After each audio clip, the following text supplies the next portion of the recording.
अच्छे से अच्छे मार्क्स ला सके। तो चलिए फ्रेंड्स, मैं आपको बता देते हैं हमारा जो पहला नंबर प्रश्न है कि निम्न में से कौन सा पदार्थ लेंस के लिए प्रयुक्त नहीं किया जा सकता है। ठीक है, तो इसमें आपको 4 ऑप्शंस देखने को मिल रहे हैं। कौन सा पदार्थ को आपको बताना है कि जिसके लिए लेंस का उपयोग नहीं कर सकते हैं। जल है, कांच है या फिर मिट्टी, प्लास्टिक है। तो इसमें आपको 4 ऑप्शन देखने को मिल रहे हैं। आपको बता दें कि जल, कांच और प्लास्टिक तीनों का उपयोग जो होता है लेंस बनाने के लिए किया जा सकता है, लेकिन इसके अलावा मिट्टी जो है, मिट्टी का उपयोग लेंस के लिए प्रयोग नहीं किया जा सकता है। ठीक है, तो आपको अच्छी तरह से याद रखना पड़ेगा कि कौन सा पदार्थ जो होता है लेंस के लिए प्रयुक्त नहीं किया जा सकता है, वो आपका मिट्टी होता है। ठीक है, दूसरा नंबर प्रश्न को बता देते हैं। तो आइए, दूसरा नंबर प्रश्न है कि निर्गत किरण और अभिलंब के बीच के कोण को कहते हैं। ये भी प्रश्न आपके एग्जाम्स में बहुत ही इंपॉर्टेंट और बहुत बार पूछे भी गए हैं। ठीक है, तो निर्गत किरण और अभिलंब के बीच के कोण को क्या कहते हैं। तो निर्गत कोण कहते हैं या फिर आपतन कोण या फिर परावर्तन कोण या फिर इनमें से कोई नहीं। तो आपको बता दें कि निर्गत कोण किरण और अभिलंब के बीच जो कोण बनता है उसको हम कहते हैं निर्गत किरण और अभिलंब के बीच के कोण को क्या कहते हैं, निर्गत कोण कहते हैं। इसका राइट आंसर हो जाएगा ऑप्शन नंबर सी। तो चलिए मैं आपको नेक्स्ट प्रश्न को बता देते हैं। फ्रेंड्स, हमारा जो तीसरा नंबर प्रश्न देखने पा रहे स्क्रीन में कि किस माध्यम में अपवर्तनांक का मान होता है, यानी कि किसी भी माध्यम में अपवर्तनांक का मान जो होता है वो आपका I/sin r के फॉर्म में रहेगा, तभी वो होगा आपका अपवर्तनांक।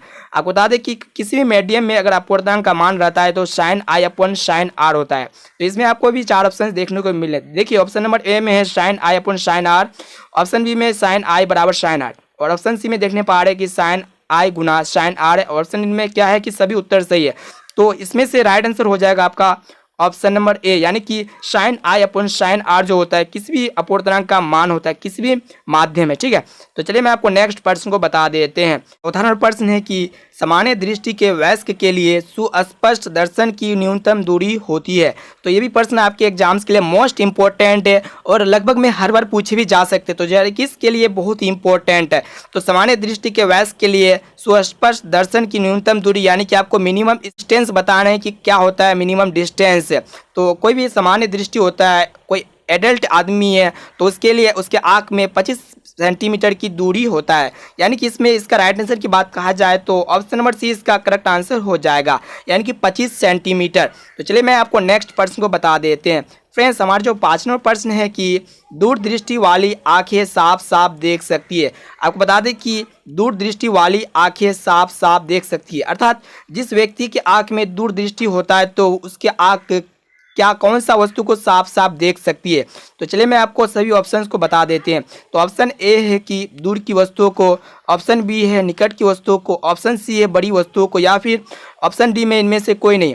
तो जिस व्यक्ति के आंख में दूरदृष्टि दोष होता है तो वो आपका दूर की वस्तुओं को साफ साफ देख सकता है, ना कि आपको निकट की वस्तुओं को। तो आपको ध्यान, जो व्यक्ति दूरदृष्टि दोष से पीड़ित रहता है तो उसके आंख में दूर की वस्तुओं को साफ साफ देख सकता है। ठीक है, तो चलिए मैं आपको नेक्स्ट प्रश्न को दिखा देते हैं। फ्रेंड्स, हमारा जो 6 नंबर प्रश्न है कि कांच प्रिज्म द्वारा उत्पन्न श्वेत प्रकाश को स्पेक्ट्रम में किस रंग का झुकाव अधिक होता है या फिर विचलन अधिक होता है। तो आपको बता दें कि जब श्वेत प्रकाश को कांच प्रिज्म के द्वारा गुजारा जाता है तो उसमें आपको 7 रंग प्राप्त होता है। ठीक है, वेब की, और जिसको violet, indigo, blue, green, yellow हो गया, फिर ऑरेंज, फिर रेड हो गया। तो इसमें आपको बताना है कि इनमें से कौन सा रंग है, कौन सा कलर है जिसका स्पेक्ट्रम में सबसे अधिक झुकाव होता है। तो आपको बता दें कि बैंगनी रंग का जो झुकाव होता है सबसे अधिक होता है। तो आपको याद रखना पड़ेगा कि कौन सा रंग का विचलन होता है, अर्थात झुकाव जो होता है सबसे अधिक होता है, यानी कि बैंगनी रंग का झुकाव सबसे अधिक होता है। इनके अलावा लाल रंग झुकाव होता है सबसे कम होता है। ठीक है, ये भी प्रश्न आपके एग्जाम्स के लिए मोस्ट इंपॉर्टेंट है। ठीक है, तो चलिए फ्रेंड्स, मैं आपको नेक्स्ट प्रश्न को दिखा देते हैं। हमारा जो 7 नंबर प्रश्न है उपकरण है जिसमें आपका धन और ऋण का चिन्ह नहीं होता, यहाँ पे ऋण होगा। ठीक है, सॉरी, यहाँ पे क्या होगा, ऋण। तो कौन सा उपकरण जो होता है जिसमें आपका धन और ऋण का चिन्ह नहीं होता है। तो ये भी प्रश्न आपके एग्जाम्स के लिए मोस्ट इंपॉर्टेंट है। ठीक है, तो यहाँ पे भी आपको 4 ऑप्शन देखने को मिल रहा है। तो ऑप्शन ए है कि एम्पियर में या फिर वोल्ट मीटर में या फिर कुंडली में या फिर विद्युत सेल में। आपको बता दें कि ये कुंडली जो होता है इसमें आपका प्लस और नेगेटिव का चिन्ह नहीं रहता। इनके अलावा आपका एम्पियर हो गया, वोल्ट मीटर हो गया, विद्युत सेल हो गया, तीनों में आपका क्या होता है, पॉजिटिव और नेगेटिव को देखा जाता है, लेकिन कुंडली में जो है पॉजिटिव और नेगेटिव का चिन्ह नहीं होता है। ठीक है, तो चलिए फ्रेंड्स, आपको नेक्स्ट प्रश्न को दिखा देते हैं। कि 10 एम्पियर और 20 एम्पियर के दो प्रतिरोधों को श्रेणी क्रम में जोड़ने पर समतुल्य प्रतिरोध होगा। ठीक है, यानी कि जब हम 10 ओम और 20 ओम को श्रेणी क्रम में जोड़ेंगे तो आपका समतुल्य प्रतिरोध क्या होगा। ठीक है, तो इस तरह का प्रश्न आपके एग्जाम्स में पूछे जाते हैं। लेकिन आप कैसे सोल्व कीजिएगा, जब भी आपको श्रेणी क्रम में जोड़ने बोलेगा तो आप जो इसको डायरेक्ट जोड़ सकते हैं श्रेणी क्रम में। ठीक है, यहाँ पे क्या करेंगे कि R1 प्लस R2 का फॉर्मूला लगा देंगे। जब श्रेणी क्रम में जोड़ते हैं तो उसको R1 प्लस R2 करके इसको ऐड कर देते हैं। तो यहाँ पे R1 का राइट आंसर की बात कहा जाए तो आपका 30 करेक्ट आंसर हो जाएगा। ठीक है, 30 ओम हो जाएगा। ठीक है, तो चलिए फ्रेंड्स आपको नेक्स्ट प्रश्न को दिखा देते हैं। फ्रेंड्स हमारा जो नंबर प्रश्न है कि 12 वोल्ट विभवांतर के दो बिंदुओं के बीच 2 कूलम आवेश को ले जाने में किया गया कार्य होता होगा। ठीक है, तो यहाँ पे आपको कार्य बताना है, अर्थात W यानी कि वर्क बताना है कि जब 12 वोल्ट विभवांतर के दो बिंदुओं के बीच 2 कूलम आवेश को ले जाते हैं तो उसका वर्क क्या होगा। तो अब इस तरह का प्रश्न आप क्या कीजिएगा कि जब W का मान अर्थात कार्य निकालिएगा कि 12 को जब डायरेक्टली 2 से गुना करते हैं तो आपका 12 दूना 24 आ जाएगा। तो इस तरह का प्रश्न इस तरह आप सॉल्व कीजिए तो इसका राइट आंसर हो जाएगा आपका 24 जूल। ठीक है, इसका राइट आंसर हो जाएगा 9 का ऑप्शन नंबर बी। तो चलिए फ्रेंड्स मैं आपको नेक्स्ट प्रश्न को दिखा देते हैं। फ्रेंड्स विद्युत फ्यूज काम करता है। ठीक है, तो ये भी बहुत ही इंपॉर्टेंट और बहुत ही मोस्ट इंपॉर्टेंट क्वेश्चन है कि विद्युत फ्यूज जो कार्य करता है वो किस पे करता है। तो चलिए ऑप्शन देख लेते हैं। ऑप्शन ए में कि धारा के उसमें प्रभाव, ऑप्शन बी में दिया हुआ है कि धारा के चुंबकीय प्रभाव, और ऑप्शन सी में है कि धारा के रासायनिक प्रभाव, और ऑप्शन डी में कि किसी पर भी नहीं। तो फ्रेंड्स आपको बता दें कि विद्युत फ्यूज का जो कार्य होता है वो आपका धारा के उसी में प्रभाव पर कार्य करता है, यानी कि ऑप्शन नंबर ए इसका राइट आंसर हो जाएगा। ठीक है, 10 का ऑप्शन नंबर ए। एक एक प्रश्न को अच्छी तरह से समझिए, अच्छी तरह से आप लोग नोट्स करते जाइए और अच्छी तरह से एक एक प्रश्न को याद करते हुए जाइए। ठीक है, तो चलिए फ्रेंड्स मैं आपको नेक्स्ट प्रश्न को दिखा देते हैं। फ्रेंड्स आप जैसा कि देखने पा रहे कि आपका 11वां प्रश्न है कि यदि किसी नरम लोहे को धारावाही कुंडली के गर्भ में रख दिया जाए तो क्या बनता है। ठीक है, तो यहाँ पे भी आपको 4 ऑप्शंस देखने को मिल रहे। तो आपको एक बार प्रश्न फिर से आपको एक बार समझा देते हैं।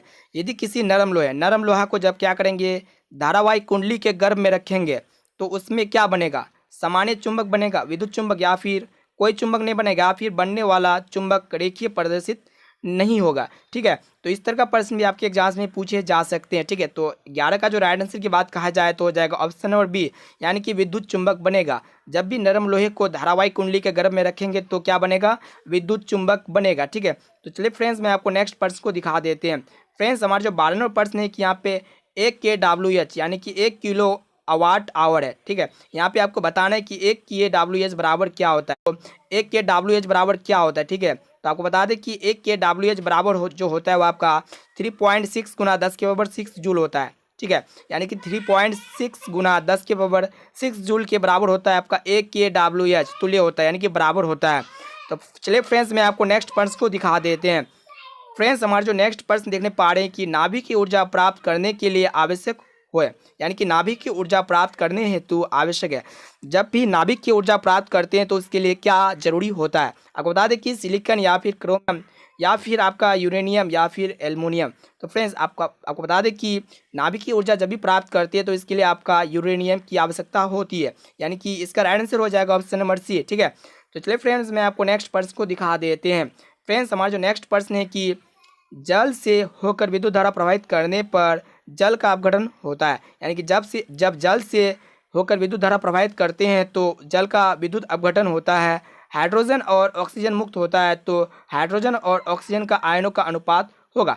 तो ये भी प्रश्न आपके एग्जाम्स के लिए मोस्ट इंपॉर्टेंट है। तो उसका रेशियो आपको बताना है कि जब जल से होकर विद्युत धारा प्रवाहित करते हैं तो जल का अपघटन होता है, लेकिन हाइड्रोजन और ऑक्सीजन मुक्त होता है। तो आपको बता दें कि हाइड्रोजन और ऑक्सीजन का आयनों का अनुपात क्या होता है। ठीक है, तो कौन सा रेशियो के अनुपात में रहता है आयन। तो आपको बता दें कि 2:1 के अनुपात में आपका रहेगा। तो यहाँ पे देखने पा रहे कि जल यानी कि H2 है, तो यहाँ पे हाइड्रोजन का 2 अनुपात हो गया और ऑक्सीजन का आपका हो गया 1 रेशियो, यानी कि 2:1 के अनुपात में रहता है। ठीक है, तो इसका राइट आंसर हो जाएगा ऑप्शन नंबर सी। ठीक है फ्रेंड्स मैं आपको नेक्स्ट प्रश्न को दिखा देते हैं। फ्रेंड्स हमारा जो 15वां प्रश्न है कि भोजन का पचना तथा पकाना किस प्रकार की अभिक्रिया है। तो ये भी प्रश्न आपके एग्जाम्स के लिए मोस्ट इंपॉर्टेंट है। जब भोजन का पचना होता है तथा पकाना होता है तो किस प्रकार की अभिक्रिया के द्वारा होता है। तो चलिए मैं आपको 4 ऑप्शन देखने को मिल रहे हैं। ऑप्शन ए में था अपचयन अभिक्रिया, ऑप्शन बी में ऊष्माक्षेपीय अभिक्रिया है, फिर उपचयन अभिक्रिया, फिर विघटन अभिक्रिया। जब भोजन का पचना यानी कि जब भोजन पचता है तो वो किस रिएक्शन को अकॉर्डिंग जो पचता है। ठीक है, तो फ्रेंड्स उपचयन अभिक्रिया के अकॉर्डिंग अर्थात आपका ऑप्शन नंबर सी इसका राइट आंसर हो जाएगा। उपचयन अभिक्रिया के द्वारा ही भोजन का पचना तथा पकाना होता है, ठीक है। तो चलिए फ्रेंड्स मैं आपको नेक्स्ट प्रश्न को दिखा देते हैं। फ्रेंड्स हमारा जो 16वां प्रश्न देखने पा रहे हैं कि रासायनिक समीकरण Fe plus H2O tends to Fe3O4 plus H2 को संतुलित करने पर जल में अणुओं की संख्या क्या होगी। जब रासायनिक समीकरण यहाँ पे दिया हुआ है कि फेरम उसके बाद जल है, जब इसको आप रिएक्शंस कीजिएगा तो आपका आता है Fe3O4 प्लस H2 को जब संतुलित करते हैं तो जल में अणुओं की संख्या क्या होगा, ठीक है। तो चलिए फ्रेंड्स मैं आपको इसको संतुलित करके दिखा देते हैं। यहाँ पे Fe है, Fe प्लस H2O है, ठीक है। Fe प्लस H2O को जब संतुलित कीजिएगा तो आपका क्या आएगा Fe3O4 प्लस H2 आएगा, ठीक है। तो यहाँ पे देखिए, यहाँ पे Fe है, यहाँ पे भी Fe है, ठीक है। तो यहाँ पे H2 है, यहाँ पे भी H2 है ना। उसके बाद यहाँ पे ऑक्सीजन है, लेकिन यहाँ पे क्या है 4 ऑक्सीजन। तो इसके लिए हम क्या करेंगे, यहाँ पे अगर 4 लगा देते हैं तो यहाँ पे 4 ऑक्सीजन यहाँ पे हो गया, यहाँ पे भी 4 ऑक्सीजन हो गया, लेकिन यहाँ पे हाइड्रोजन 2 है, लेकिन यहाँ पे हाइड्रोजन कितना है 4 दूना 8। तो यहाँ पे क्या करेंगे कि हाइड्रोजन 4 लगा देंगे, तो क्या हो जाएगा यहाँ पे हाइड्रोजन, इसमें भी हाइड्रोजन 4 हो जाएगा। तो ये यहाँ पे जल में, तो यहाँ पे क्या होगा कि जल में अणु की संख्या कितना हो जाएगा, 1 होगा या फिर 2 फिर या फिर 4 या फिर 3। तो यहाँ पे हम क्या लगाए 4 लगाए, ठीक है। तो दोस्तों सवालों का जो राइट आंसर हो जाएगा ऑप्शन नंबर सी, यानी कि option number C correct answer है, ठीक है। तो चलिए फ्रेंड्स मैं आपको नेक्स्ट प्रश्न को दिखा देते हैं। फ्रेंड्स हमारा जो 17वां प्रश्न है कि सोडियम क्लोराइड के जलीय घोल में विद्युत धारा प्रभावित करने पर यह विभोजित होकर सोडियम हाइड्रोक्साइड बनाता है, तो इस प्रक्रिया को क्या कहा जाता है। और फिर से पढ़ के आपको सुना देते हैं। सोडियम क्लोराइड के जलीय घोल से विद्युत धारा प्रभावित करने पर यह विभोजित होकर सोडियम हाइड्रोक्साइड बनाता है, तो इस प्रक्रिया को क्या कहते हैं, ठीक है। तो देखिए ऑप्शन में है ए में कि विद्युत विच्छेदन, ऑप्शन बी में विघटन, और ऑप्शन सी में द्विविस्थापन, और ऑप्शन डी में क्लोरो क्षार प्रक्रिया। तो इस तरह का अभिक्रिया को हम क्या कहेंगे, इस तरह की प्रक्रिया को हम क्या कहेंगे, क्लोरो क्षार प्रोसेस कहेंगे, ठीक है। तो 18वां प्रश्न है कि चीनी का आणविक सूत्र क्या होता है। तो देखिए चीनी का आणविक सूत्र क्या होता है, इस तरह का प्रश्न आपके एग्जाम्स में लगभग में हर बार पूछे C12H22O11। तो इसको अच्छी तरह से याद रखिए कि चीनी का आणविक सूत्र क्या होता है, C12H22O11, ठीक है। तो चलिए मैं आपको नेक्स्ट प्रश्न को दिखा देते हैं। देखिए नेक्स्ट प्रश्न है कि हमारे शरीर किस पीएच परास के बीच अंदर का कार्य करता है, ठीक है।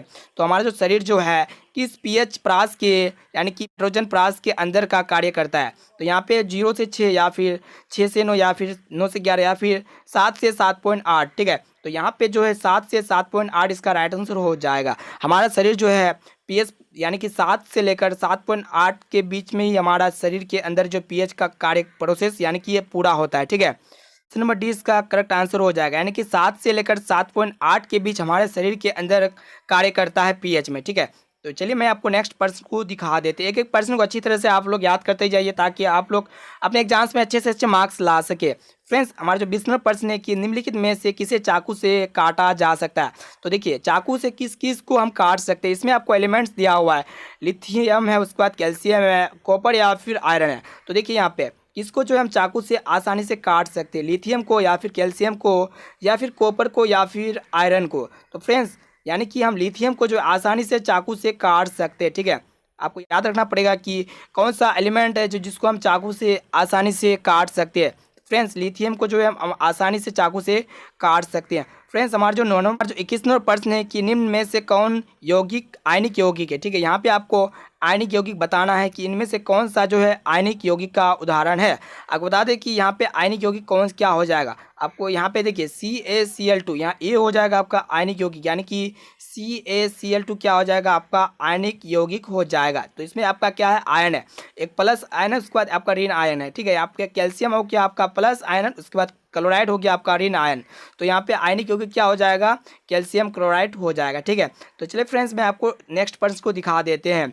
फ्रेंड्स हमारा जो 22वां प्रश्न है कि निम्नलिखित में से कौन उपधातु है। फ्रेंड्स आपको यहाँ पे उपधातु को पहचानना है कि कौन जो है उपधातु है, ठीक है। तो यहाँ पे भी आपको 4 ऑप्शंस देखने को मिल रहे हैं। यहाँ पे ऑप्शन ए में है कि Fe, उसके बाद ऑप्शन बी में है Cu, उसके बाद ऑप्शन सी में Na, उसके बाद ऑप्शन डी में Sb। तो इसका राइट आंसर की बात कहा जाए तो कौन जो होगा उपधातु होगा आपका Sb जो होगा उपधातु हो जाएगा, ठीक है। एक नंबर प्रश्न को दिखा देते हैं। फ्रेंड्स हमारा जो 23वां प्रश्न है कि प्रथम कार्बनिक यौगिक यूरिया का संश्लेषण किसने किया था। तो ये भी आपका प्रश्न इंपॉर्टेंट है। तो सबसे पहला कार्बनिक यौगिक जो है यूरिया जो है इसका संश्लेषण कौन से साइंटिस्ट ने किया था। तो देखिए यहाँ पे भी आपका 4 ऑप्शन है कि ऑप्शन ए में है कि कोल्बो ने, ऑप्शन बी है बोहर ने, उसके बाद ऑप्शन सी में है कि वर्जिलियस ने, तो ऑप्शन डी में इनमें से कौन है। तो देखिए बोहर ने जो है प्रथम कार्बनिक यौगिक यूरिया का संश्लेषण किया था, ठीक है। तो चलिए फ्रेंड्स मैं आपको नेक्स्ट प्रश्न को बता देते हैं। फ्रेंड्स हमारा जो 24वां प्रश्न है कि कैल्शियम कार्बाइड जल के साथ अभिक्रिया कर देता है, यानी कि कैल्शियम कार्बाइड जो है जल के साथ रिएक्शंस करके क्या बनाता है। आपको बता दें कि यहाँ पे ऑप्शन 4 ऑप्शंस देखने को मिल रहे हैं। ऑप्शन ए में मिथेन, ऑप्शन बी में इथेन, ऑप्शन सी में इथीन, उसके बाद ऑप्शन डी में है इथाइन, ठीक है। तो दोस्तों यहाँ पे क्या बनाएगा, कैल्शियम कार्बाइड जल के साथ जब रिएक्शंस करेगा तो आपका इथाइन बनाएगा, ठीक है। तो आपको याद रखना पड़ेगा कि कैल्शियम कार्बाइड को जब जल के साथ अभिक्रिया कराएंगे, रिएक्शन कराएंगे तो किसका निर्माण होगा, इथाइन का निर्माण होगा, ठीक है। ऑप्शन नंबर डी इसका करेक्ट आंसर हो जाएगा। तो चलिए फ्रेंड्स मैं आपको नेक्स्ट प्रश्न को दिखा देते हैं। फ्रेंड्स हमारा जो 25वां प्रश्न है कि निम्नलिखित में कौन समावयवी है, ठीक है। इस तरह का प्रश्न आपके एग्जाम से पूछ लिए जाते हैं। तो इस तरह का प्रश्न का इसका राइट आंसर की बात कहा जाए, इसमें आपको क्या पहचानना पड़ेगा कि सबसे पहले समावयवी इसमें आपको पहचानना पड़ेगा, ठीक है। तो समावयवी इसमें आपको क्या हो जाएगा, C2H5OH, उसके बाद हो जाएगा आपका CH3OCH3। तो यहाँ पे समावयवी कौन हो जाएगा, C2H5OH और CH3OCH3, ठीक है। तो इसका राइट आंसर की बात कहा जाए ऑप्शन नंबर सी इसका करेक्ट आंसर हो जाएगा, ठीक है। तो चलिए फ्रेंड्स आपको नेक्स्ट प्रश्न को दिखा देते हैं। फ्रेंड्स हमारा जो 26वां प्रश्न है कि वर्ग फर्स्ट के तत्व को क्या कहलाते हैं, यानी कि वर्ग जिसको हम पहला कहते हैं, वर्ग 1 के तत्व को क्या कहलाते हैं। ऑप्शन ए में है कि संक्रमण तत्व, ऑप्शन बी में क्षार धातु है, ऑप्शन सी में है कि क्षारीय मृदा धातु है, उसके बाद ऑप्शन डी में लेथनाइट्स। तो फ्रेंड्स वर्ग फर्स्ट के तत्व को क्या कहते हैं, तो वर्ग फर्स्ट के तत्व को हम कहते हैं क्षार धातुएं। तो इसका राइट आंसर की बात कहा जाए तो इसका राइट आंसर हो जाएगा ऑप्शन नंबर बी, ठीक है। तो इसका करेक्ट आंसर हो जाएगा। फ्रेंड्स आपको नेक्स्ट प्रश्न को दिखा देते हैं। फ्रेंड्स हमारा जो 27वां प्रश्न है कि पौधे में श्वसन क्रिया के अंतर्गत एडीपी के टूटने से कितनी ऊर्जा मुक्त होती है, ठीक है। जब पौधा में श्वसन का क्रिया होता है तो उसमें जब एडीपी टूटता है तो उसमें आपका कितना ऊर्जा मुक्त होता है, ठीक है। देखने पा रहे हैं कि 30.5 किलो जूल प्रति मूल, यानी कि जो है इसमें ऊर्जा मुक्त होता है, यानी कि ऊर्जा निकलता है। जब पौधे में श्वसन क्रिया होता है तो उसमें एडीपी जो टूटता है उसमें कितना किलो जूल प्रति मूल ऊर्जा उत्सर्जित होता है, यानी कि निकलता है, तो 30.5 किलो जूल प्रति मोल, ठीक है। तो इस तरह का प्रश्न भी आपके एग्जाम्स में लगभग में हर बार पूछे जाते हैं। तो चलिए फ्रेंड्स मैं आपको नेक्स्ट प्रश्न को दिखा देते हैं। फ्रेंड्स हमारा जो 28वां प्रश्न है कि पादप में जाइलम उत्तरदायी है। तो ये भी प्रश्न आपके एग्जाम्स में मोस्ट इंपॉर्टेंट है। तो पादप में जाइलम उत्तरदायी होता है किसके लिए, जल का वहन के लिए या फिर पौधे का भोजन का वहन के लिए, या फिर ऑप्शन सी में कि एमिनो अम्ल का वहन के लिए, या फिर ऑप्शन डी में देखने पा रहे कि ऑक्सीजन का वहन के लिए। तो होता है वो आपका जल का वहन के लिए होता है, यानी कि ऑप्शन ए में इसका राइट आंसर हो जाएगा। जब पादप में जाइलम उत्तरदायी किसके लिए होता है, जल का वहन के लिए होता है, ठीक है। तो चलिए फ्रेंड्स मैं आपको नेक्स्ट प्रश्न को दिखा देते हैं। फ्रेंड्स हमारा जो 29वां प्रश्न है कि खुला परिसंचरण तंत्र किसमें पाया जाता है, ठीक है। तो ये भी प्रश्न आपके एग्जाम्स के लिए बहुत इंपॉर्टेंट है। तो खुला परिसंचरण तंत्र किसमें पाया जाता है, इसमें देखिए ऑप्शन डी में, ऑप्शन ए में है मनुष्य में, ऑप्शन बी में है कॉकरोच में, ऑप्शन सी में है घोड़ा में, ऑप्शन और डी में देखने पा रहे कि ऊँट में। तो खुला परिसंचरण तंत्र जो पाया जाता है आपका कॉकरोच में पाया जाता है, ठीक है। यानी कि इसका राइट आंसर की बात कहा जाए तो ऑप्शन नंबर 20 का करेक्ट आंसर हो जाएगा, ठीक है। तो चलिए फ्रेंड्स मैं आपको नेक्स्ट और अंतिम प्रश्न को दिखा देते हैं। तो यहाँ पे प्रतिवर्त क्रिया क्या होता है, लार आना या फिर रक्तदान या फिर हृदय गति या फिर सभी। तो आपको बता दें कि प्रतिवर्त जो क्रिया होता है वह आपका लार का आना होता है। रक्तदान जब ब्लड को डोनेट करते हैं तो वहाँ पे भी प्रतिवर्त क्रिया आता है। जब हृदय गति करता है तो इसमें भी आपका क्या होता है, प्रतिवर्त क्रिया होता है। तो इसका राइट आंसर की बात कहा जाए तो ऑप्शन नंबर डी इसका करेक्ट आंसर हो जाएगा, यानी कि सभी। इस वीडियो को अभी तक आप शेयर नहीं किए तो प्लीज़ एक बार ज़रूर शेयर कीजिएगा अपने फ्रेंड्स में, और इस वीडियो को अपने दोस्तों तक ज़रूर शेयर कीजिए, और वीडियो को लाइक नहीं किए तो प्लीज़ वीडियो को लाइक कर दीजिए, ठीक है। तो दोस्तों आज के लिए इतना ही। Thanks for watching this video.